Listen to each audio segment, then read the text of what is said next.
Thank you. Michael to start. Yeah, thank you everyone, and welcome everyone, and happy Thursday, except for where I am. It's all wet and horrible, so hopefully you're enjoying the day today. Thanks for joining us today. This is our second webinar of the year, where we're going to be looking at taking knowledge seriously. So that's our topic for today. So my name is Michael Norton. I'm one of the co-facilitators of the Knowledge and Community Network alongside Nancy Kinder, and also we've got a new person as well, Judy Payne, who's joining us as part of the co-facilitation team, and also one of our presenters for today. And today's session, we've actually got two doctors, even though I don't really sort of tell them that, but Dr. Divyata Sohal and Judy Payne. Dr. Judy Payne are going to give us a taste into research from the Henley Forum members about how best to get our colleagues to take knowledge seriously. So I can sort of skip over to our next little slide as I get this right. So a little bit about the this sort of area, this knowledge and community network. So we've been running since 2018, sort of very informal sort of network. Some people have said we're a little bit laid back, as they've seen some of our previous presentations. Sometimes Nancy gets a little bit excitable, so I won't go into that. And also with Judy joining us, you may occasionally see a cat walk past a camera at some point during today's session. If you see a little tail walking past, that's Judy. In the past also, because this is regarding the Henley Forum, myself and Nancy have both been members of the Henley Forum at different stages of our careers and found it a great place to learn and experience new ideas, especially around knowledge management and communities. So it's always been a great sort of thing that we're linked up with as well. And it's one of the many groups that we do link up with as well. So we've also linked up with the CMX London in the past, so the Henley Forum, and unfortunately the sadly missed Knowledge and Innovation Network at Warwick Business School. So we've done lots of things where we join up other networks and try and sort of cross over some of the work that we do as we're going through. We've also got this YouTube channel also as well, which if anyone's a member of, becomes a member of the KCN network on LinkedIn, we put the links out to this anyway. And again, we've got a whole range of different webinars we've done in the past, of anything from AI and chatbots to mental health and online communities, talked about sort of collaborative webinars as well. So there's a whole range of different topics and areas that if you want to go back and have a look at, it's well worth going back through and seeing some of the previous work we've done in the past. The whole point of this little network come about just because, say, myself and Nancy, we went sort of into smaller organisations, or Nancy went independent, and we both worked in big organisations in the past. But we wanted to get people to talk to each other, keep those connections going on with each other, and we know that now, don't struggle alone. A lot of people doing sort of community or knowledge management role. It's probably maybe one or two of you in the whole organisation. So having other people to talk to, getting new ideas is really a great thing to have, and it's been a great inspiration for me in my career, to speaking to other people doing similar work and bringing those ideas back into my organisation, explaining how others are doing it and what we can learn from that as well. Before I mention this, we will share the slides at the end of the session, and we will record it as well and put that back out. And behind the scenes, I'm going to do a little webinar bingo. So as we're going through today, if anyone mentions I'm sharing my screen or are you going to share the slides, I'm going to tick it off on my little webinar bingo as we go forward. So that's it from me. I'm going to pass you over to Divyata, and Judy is going to take over for this session. So hope you enjoy it. And again, we've got the chat function going to be running throughout the session as well. We're going to be asking questions, a few little polls as well as we go along. And any questions, please ask as we're going forward. Over to you, Divyata. I think I'm going to start your Zoom bingo. Can I share my slides now, please? Okay. Fantastic. Thank you for that, Michael. I think, Judy, I'm going to hand over to you for starting us off. Thank you, Divyata. We're going to be talking today about a current Henley Forum research project, which is called In It for the Long Haul, Rising to the Challenge of Sustaining KM. And if it's not obvious what the project is about from the title, it will become clear as we go through the webinar. Plan. Yes, here's the plan for the webinar. It's a kind of a sandwich of interaction between two thin slices of presentation. So we're going to start off with an introduction to the Henley Forum and an introduction to the project. And then Divyata is going to talk about a framework that we've developed in the project for classifying the barriers to sustaining KM. Please type your thoughts and questions into the chat as we go. When we get to the sandwich filling, we'll pause and we'll check what's in the chat, have a bit of discussion. Then we'll run a poll about your experience of barriers to KM. and then we'll move into breakout rooms where we'll ask you to discuss the barriers that you've come across, the barriers to sustaining KM. And then in the final slice, the bottom slice of the sandwich, we're going to talk about the barriers that the project has identified so far. We're going to introduce a prototype toolbox for raising awareness and understanding of KM. And we're going to tell you about the Henley Forum conference in April, which is where the project results will be presented.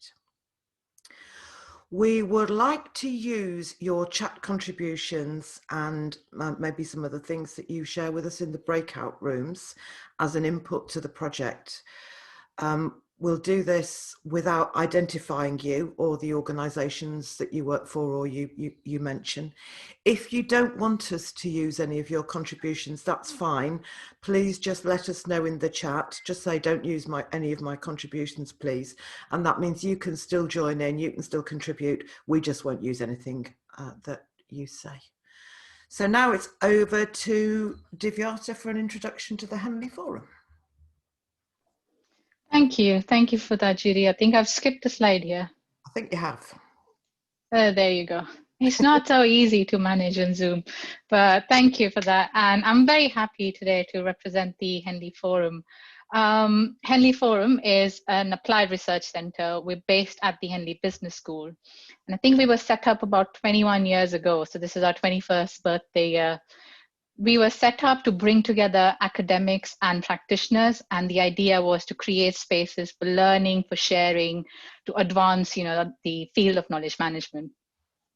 A few years ago, we expanded our remit, so now we kind of look at knowledge management, organizational learning, change, and organizational development. And that's the kind of view we take on KM in general. We do believe that KM is a horizontal function.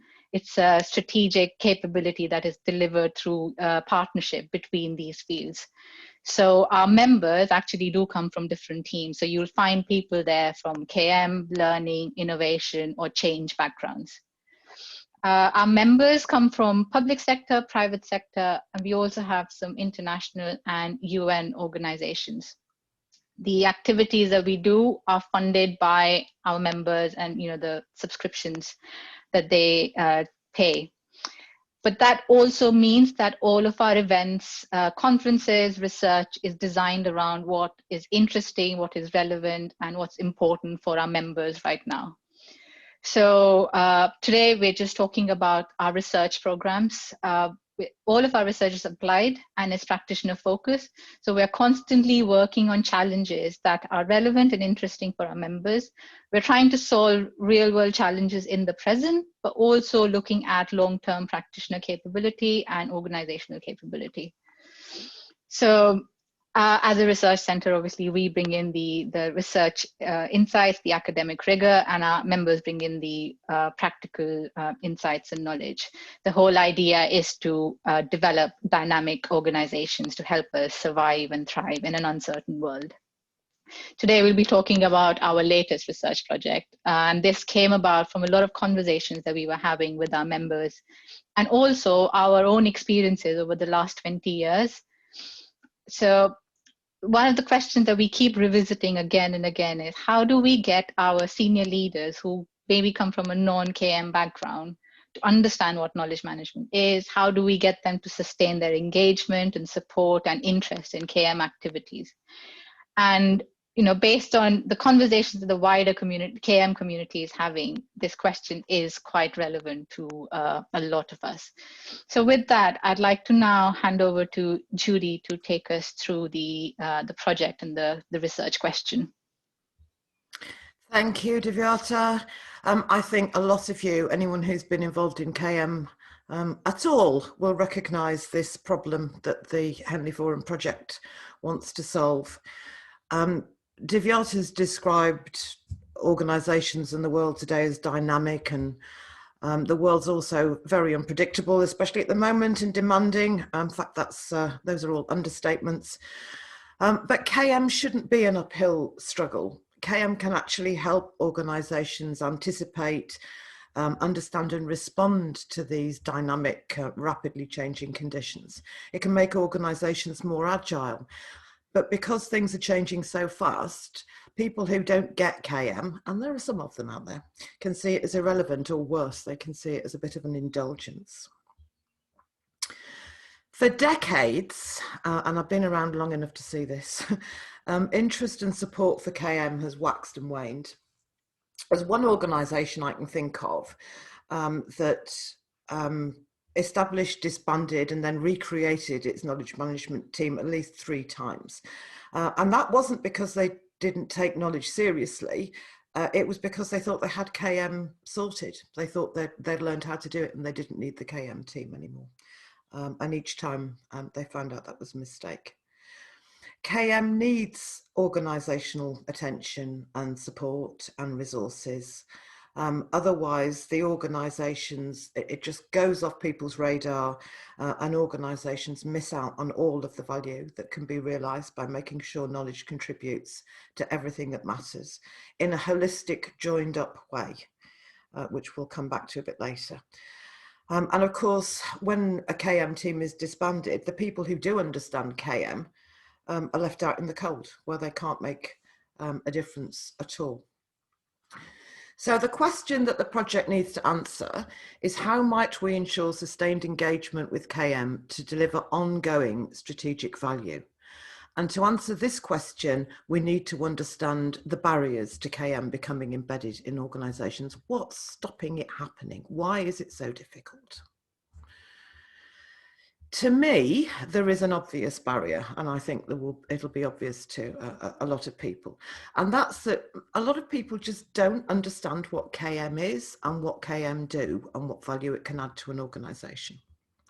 And worse, people think they do understand what they know what knowledge is, don't they? And they know what management is, so they know what knowledge management is. And that just makes it really difficult to grab the attention of senior management and decision makers. We'll come back to this a bit later. But first, I'm going to hand back to Divyata, who's going to say a little bit more about the project and introduce a framework for classifying barriers to sustained KM. Thank you, Judy. I think I've touched upon this already. The question emerged from, what our members were saying. This is relevant for us right now. So what we did then, we stepped back and looked at the literature, what that is telling us about the barriers to sustainability, and we also kind of brought in our personal experiences of working in this field in the last 20 years. So we came up with this framework, which classifies the different kind of barriers that KM faces to sustained engagement. The first one is about not recognizing KM as a legitimate career path.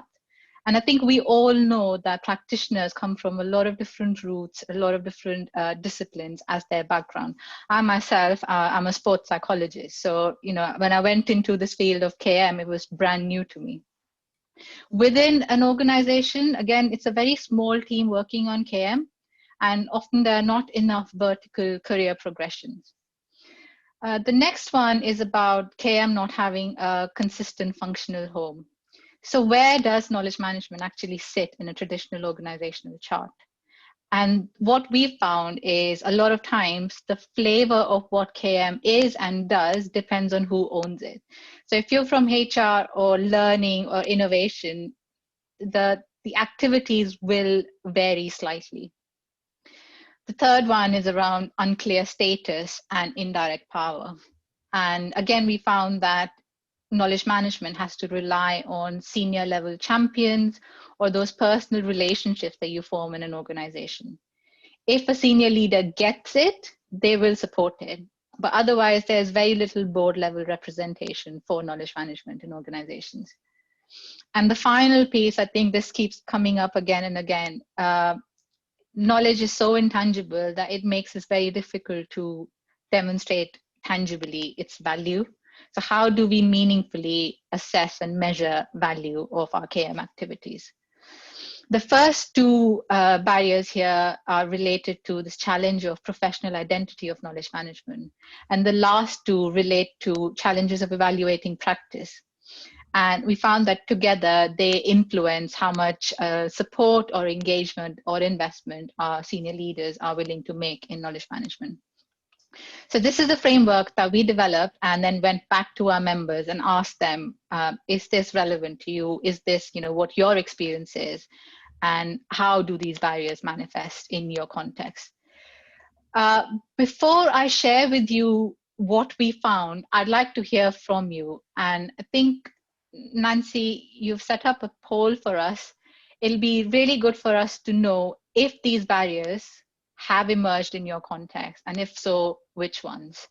So I'll hand over to you, Nancy, till I look at the questions coming up in chat. Yeah, great. Thank you. So hopefully on your screens now you can see a question, and the question is, which of the following kinds of barrier to KM have you encountered?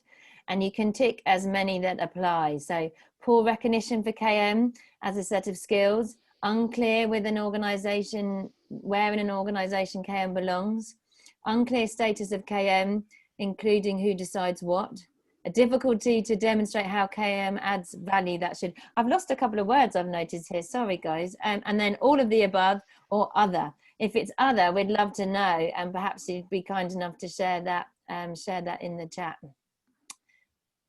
But the results are coming in thick and fast, so I'll give you a few more seconds and then we'll share the results with everyone. What word am I missing on the end there? Difficult to demonstrate how KM adds value, isn't it? I think. Yeah. If you're Judy, accessing it by phone, I think you can't do the poll, but we'll share the results with you as well. I was just going to say, Judy, there's a lot of activity in chat about the ISO standards, and I know we will touch upon it as we go on, but that's your field, so I will leave that to you. Somebody whistles. Is that your dog? Oh. Right, I'm going to end the poll, but do keep sharing. There's quite a bit in the chat about confusion between knowledge management and information management as well.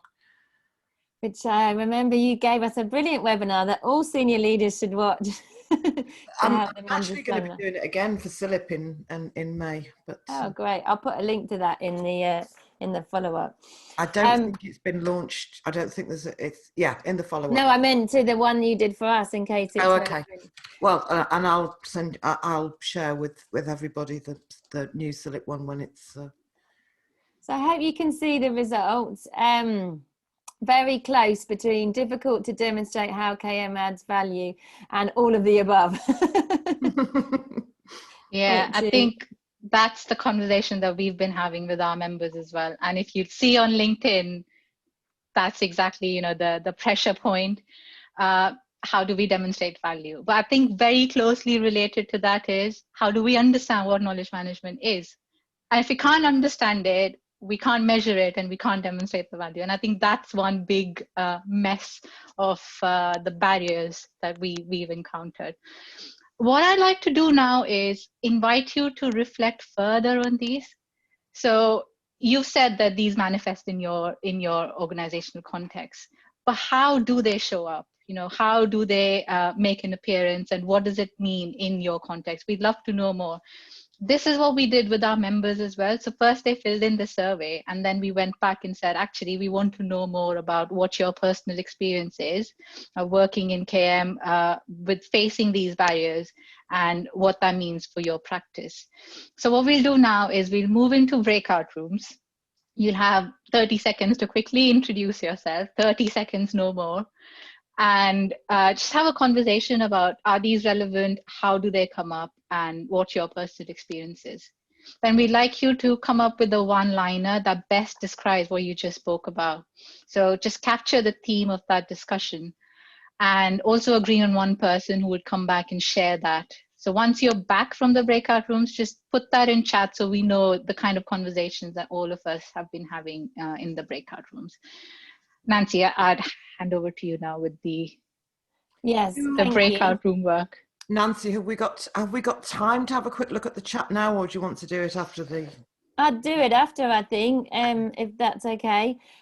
So you'll have 9 minutes on the timer and then a 60-second wrap up. I'm in the main room at any time. You can come back, ask me anything if you need anything. But I hope you'll meet someone interesting, carry on the discussion, and come back to stuff with come back to the main room with something that you agree on. Any challenges, let us know. So I'm going to open the rooms, and I'll see you in 10 minutes. Bye for now. Like, you have to kind of build those relationships and continue to, you know, demonstrate value, keep talking about it, linking it to strategic priorities in the organization at that time. So how is KM delivering value for those priorities? So those are the kind of conversations that we had with our members. We don't mind if it's a 2-liner. It's just really great to hear. Sorry.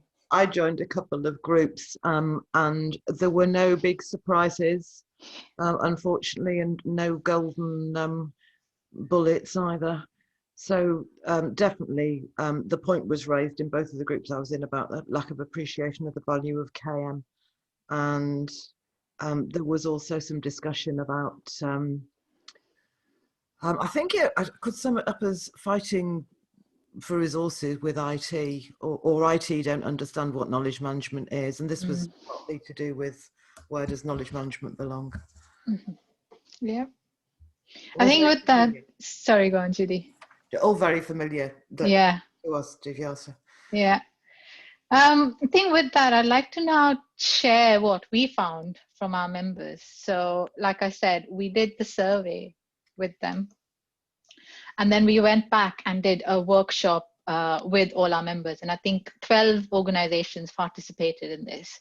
And we asked them the same question. So if you say these are the barriers that you encounter, we'd like to know more about how they manifest in your organization. Now, this is where our research gets interesting because, you know, the framework came up from some of the conversations, but a lot of literature. And then we went back and contextualized those findings in practice. So when we, you know, come up with research findings, they always have an element of an academic plus practice-based insight involved in it. So that's why these look slightly different, but they are fed from, you know, the framework that we just shared with you. So the 4 questions that came up for us, the first one is about who does knowledge management. Like we talked about this, KM is delivered by multiple stakeholders. So I know, Judy, you mentioned that it's being pulled by IT in a different direction. If somebody in HR or learning is, you know, calling it something else, and there are different activities that are part of it. So there are a lot of blurred lines between what KM is and what everything else in an organization is. And that makes it difficult for us to say, you know, what knowledge management is. Then we also talked about this paradox of covert versus overt. So a lot of people said that if it's a strategic function, it should be embedded in, you know, business as usual. This is how we work in the organization. But if we do that, then that makes it even more difficult to demonstrate tangibly what the value is. If it's just part of how people work, how do we actually, you know, shout from the roof that this is what we've done? The next one is about what is knowledge management. So again, this is about, you know, having a common understanding of what knowledge management is. And a part of this problem is that different teams give it a different flavor. So there are a lot of different activities that come under the umbrella of KM. But if it's difficult to define what KM is, then that affects the senior leadership investment and support for it.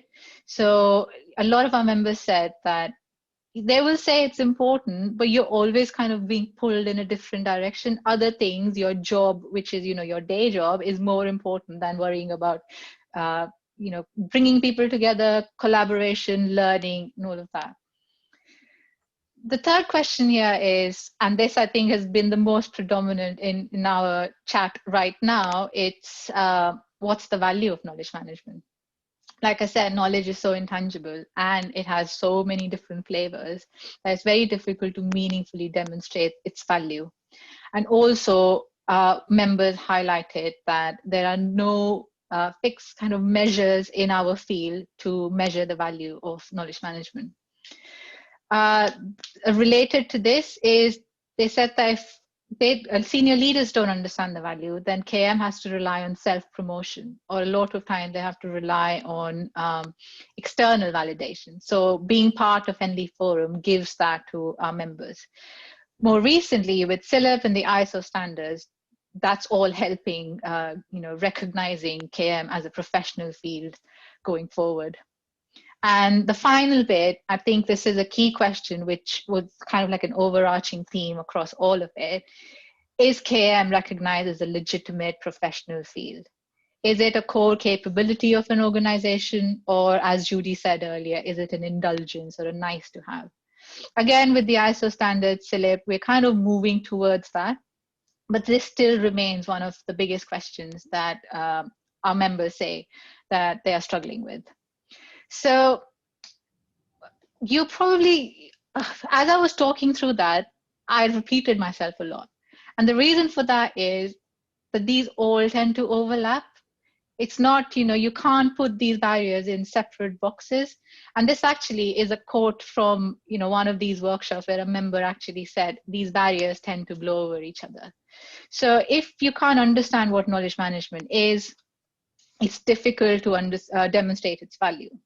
And if you can't demonstrate its value, senior leaders don't take it seriously, and that affects the professional identity. So really, it's all a tangled mess. So, that's what we came up with after the workshop we did. Where do we start? Where do we start addressing this challenge? And with that, I'd like to now hand over to Judy for the next steps. Thanks, Divyata. Right, so we're now going to focus on how to overcome this barrier. Our project findings so far, as Divyata has explained, have confirmed that KM specialists are constantly struggling with decision makers' poor awareness and poor understanding of KM and what it can do and how it adds value. And this is, of course, exacerbated by many misconceptions about KM. For example, the belief that KM is about capturing knowledge, or that it's about IT systems. And these came up in the discussions in the breakout groups just now as well. And another thing, just to make it even worse, is that KM has changed a lot over the last 30 years. And some people just have out-of-date views. You only have to Google what is KM to find out how many misconceptions exist out there.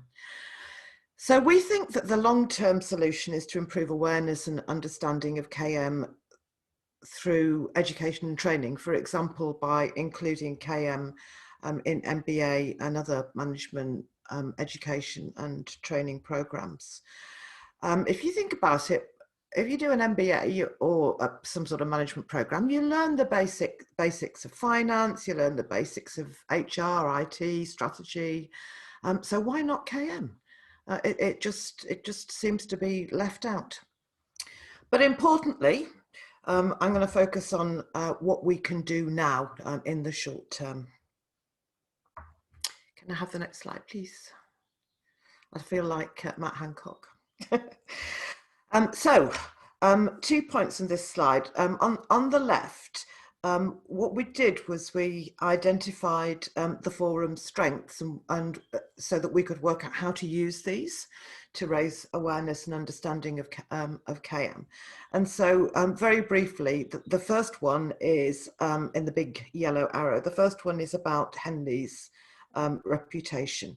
And we think having this good reputation is a good starting point. So Henley is a good place for some messages to come from because people will take them seriously.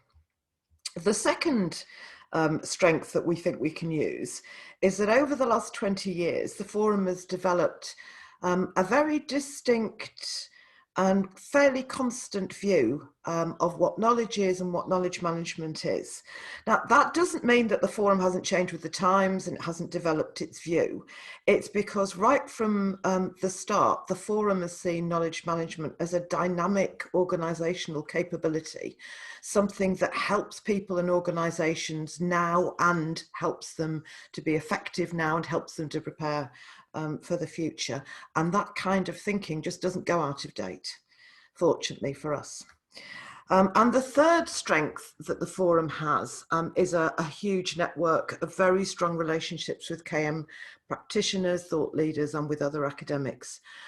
Since the forum was established, over 120 organisations have been involved as members, and thousands of individuals have been actively involved in events and research. And that's a lot of strong relationships that the forum can use to help spread the messages. So what we plan to do, so I can go back to the last one. Now, I haven't mentioned the toolbox. We're going to make a toolbox. And what's going to be in the toolbox is things that practitioners can use. So the people who are frustrated because they can't get the attention of senior management, or because people don't understand what they're talking about. Some things that people can use to get the attention that they need. We are not going to put in the toolbox anything about how wonderful the forum is, and we're not going to ram knowledge management messages down people's throats. We're going to give the practitioners some materials that will help them start conversations about KM, and that's what is in the toolbox. Next one, please, Divyata. So the first step that we've taken towards the toolbox is to actually write down this Henley Forum view of KM in one place. It might seem a bit strange that we have never done it before, but it is, it's so accepted within the forum that I suppose we never really appreciated the need to do it, but now we do.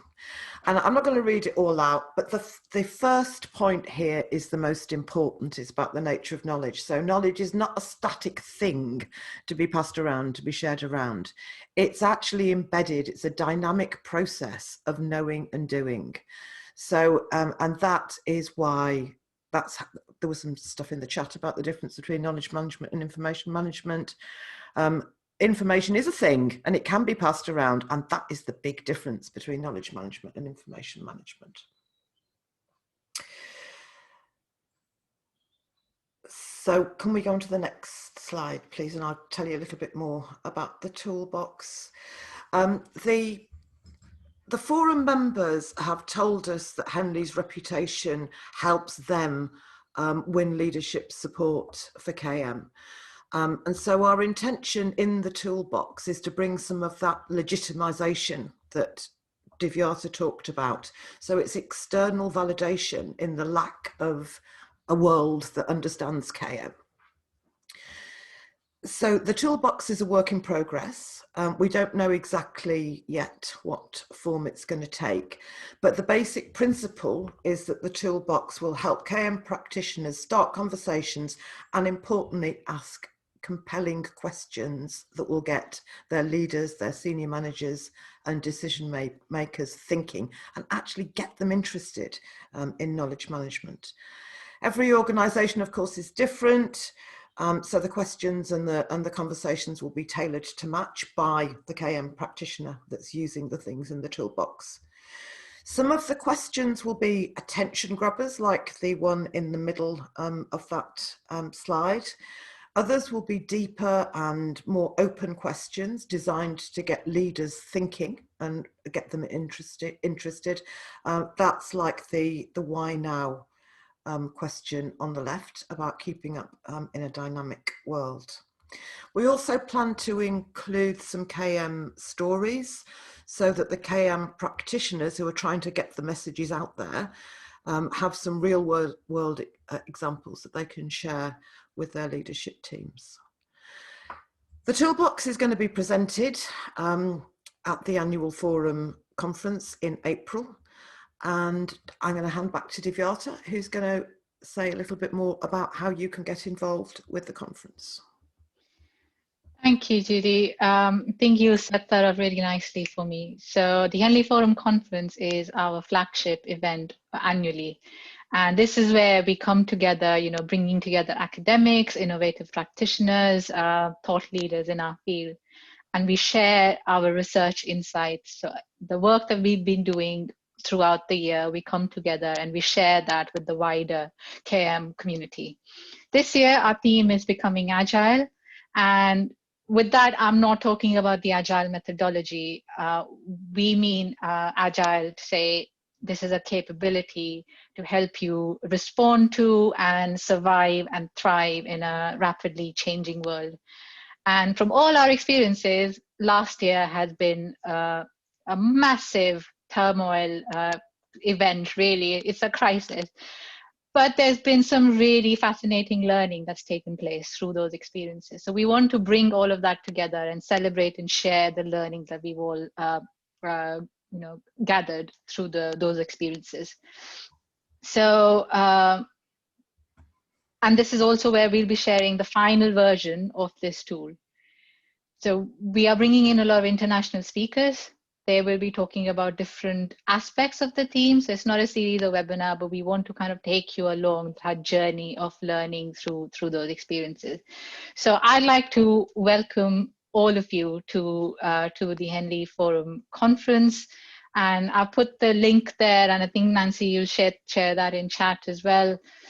I'd like to extend the Henley loyalty rate for you. If you want to bring your senior leaders along to give them a sense of what knowledge management is, do make the most of that loyalty rate. Just code KCN if you get in touch with us, and we will look into special deals for you. And also there are special offers for not-for-profit and charity organizations. So if you belong to one, we'd love to have you there, and we'd love to hear from you. I think with that, I would like to close and hand back to Nancy, and thank you so much for having both of us along and this opportunity to share the research. Oh, thank you. There's lots of chat that we can touch on, but first of all, just thank you for preparing that for us. It's been very thought-provoking and I think given us a few ideas as well. I think we all feel we can do more, but it's sort of, I think the tools will be really handy, sort of what we can do when, so I look forward to hearing more. I've been going to Henley for many years. Michael and I met there many moons ago. And get so much value from it. It's a beautiful place if you can get there physically, and I know I've been to all the virtual events. They really work well, and we've mirrored a lot of those things with this group. So highly recommend you exploring that and seeing how you can make it work. The questions, a lot around, I think the one I wanted to touch on, if any of your research has helped, is sort of KPIs and measurement, because I think there's where do they start with that? Because we've talked about the value, but if we want to get the ball rolling, where could we look at? Has any of your research identified that first? Yeah, that's a very relevant question. And actually last year when this project was started, we also started a second project looking at meaningful measurement. And we developed the two in collaboration with each other because, these themes overlap. So if you're talking about barriers, being able to measure its value is a big thing. We are still working on that. I think it's like looking for the holy grail, isn't it? So we don't know what that thing looks like. So that's still on our horizons. We are still kind of, engaging in those conversations. And if you allow, we'd love to come back and, continue those conversations. So I don't have an answer to give you right now. I don't think we've cracked that one yet, but that is something we're definitely exploring in our membership. I think the important thing about measurement is the word meaningful. I was going to say exactly the same. Because it is all too easy to measure the wrong things. And to measure things that are more to do with information management, like how many times has this web page been viewed, how many lessons are there in your lessons learned database, and of course the fewer you've got the better it is, not the other way around. But it's all too easy to reduce measurement to those sorts of numerical quantitative things, and that is not where the real value of knowledge management is. I think just added to that, it's meaningful measurement in a dynamic world. So, the world's constantly changing, your priorities are constantly changing. And with that, KM is constantly changing. So how do you go about measuring that. So it's all of that together. It's a big research question. I don't think we can tackle it in 1 year, but yeah, that's relevant for us. And that's what I was going to say, exactly the same, is meaningful, so that it's something of value to the organization. If you page views, I was going to say exactly the same thing. The bit that I loved was when we had a knowledge base and we had communities that were utilizing the knowledges, and they co-created new knowledge or evolved that knowledge. And if I could measure and demonstrate that from the conversations, that really helped me sort of not only demonstrate to them the value they were bringing to each other, but also to new communities and new groups. Because like I said in the chat, I've known leaders that said, don't share, that will affect our performance. You keep that within our parameters of our team. And, there was no, rather than that mindset that if we work together, if we share, if we do this, and it's that sort of thing, I think is about, so almost like I'd like to measure how many times leaders are encouraging collaboration, not visibly, and encouraging it on timesheets and all sorts of things, because I know it just adds so much value when it's done well. There are some mentions in the chat about the ISO standard, and the key to the meaningful measurement is in there, because it does say that you should set some knowledge management objectives, and you should measure progress against those objectives. So, but it's how you set the objectives that's important, and of course the standard doesn't tell you how to do that. But if you have to understand what you want to achieve with your knowledge management. And when and it can change, but you have to understand it so that you can tell whether you've achieved it or not. And it's ever so simple to say that, and it's incredibly difficult to do it in practice, especially when things are changing so fast. I was going to add to say the toolbox methodology. I mean, me and Nancy have always said about this. We always struggle to explain or promote what we do. So having some sort of pitch pack, sort of give you a starting point. It's not only just for when you start, but I know a few people I've spoken to, and I think other people probably come as well, is when that person, that senior leader, the one that gave you the permission to do the work, moves on, you're having to start from scratch again. And having a pitch pack that you could go to someone to explain what's happened in the past, even if you've done all that, it just gives you more of an emphasis. And we've done that in the past, and it helped. But when we didn't have that, it was really difficult to get someone on board at the senior level. So this is all the great things we've done. We should continue doing this. How can we create some sort of pack that we can give to a senior manager, say this is why you should be doing it, more than just us trying to come up with ideas of how we can demonstrate. Or you get taken over and the new board said, "Oh, we didn't invent that." You have to make them. Or I'm doing believe it was their idea. I'm doing something completely different. It's that sort of thing that might be really useful as well as part of this. And of course, Henley's not, Divyata mentioned this as well, but there are quite a lot of things happening in knowledge management, and as well as this toolbox and Henley having a real push on raising awareness and understanding of knowledge management, there's also the standard, and there's also what CILIP's doing with its professional registrations in knowledge management. So all of these things we hope together will legitimize knowledge management. And establish it as a real thing. It's real. It's happening. I like this slide. We're going to share all the slides with everyone that's registered, but the one where you've got the words, I think sometimes that, just having that, and the same, I put a link to the standard, just to have that common language, and the more we can all adopt it, the easier, the more effective we'll become. Yeah, I think the word toolbox is important there.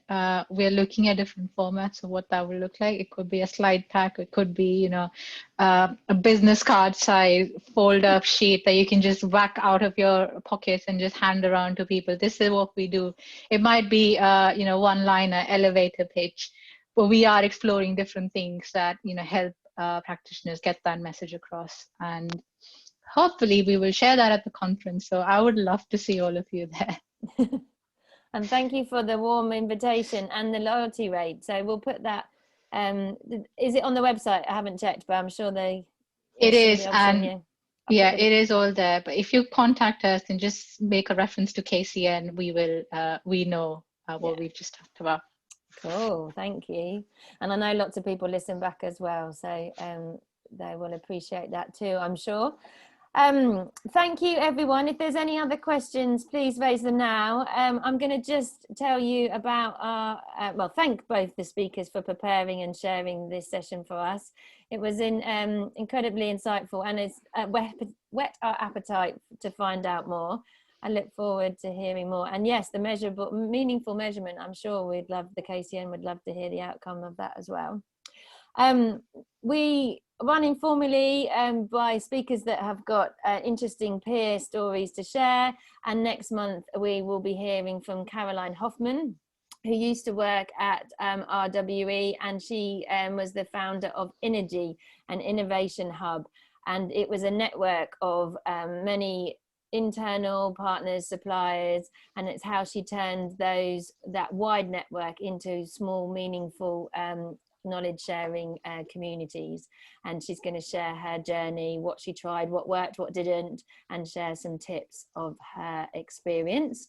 So we'll put a link to that in the chat, and you can join that next time if you're interested. If you have any other ideas or feedback, please let us know. You can ask questions in the LinkedIn group at any time. I've really loved how that's grown recently. You know, if you're looking for a resource, you're looking for a tip, Michael and I will always try and connect you with someone that we know who's got experience in that area. As Michael said, we're very much, we don't want anyone to suffer. We've been there, and we've now got a good network that we can lean on, and we want to leverage that as much as we can with people maybe new or growing their own knowledge management or community management network. So yeah, keep in touch and help us make these events as relevant as possible. Judy, Divyata, anything else? We look forward to seeing you again. Judy's going to join the Three Amigos to run these going forward, which we really appreciate her help. Any ideas for speakers, let us know. If not, or if you want to speak as well. So. Oh, if you want to speak. And do you know what? That would be really good. Maybe that's what we should do. Helping KM folk present their work in a group of people that all understand, to help you then elevate your voices in your own organisations. Very happy to support anyone if they want to do that.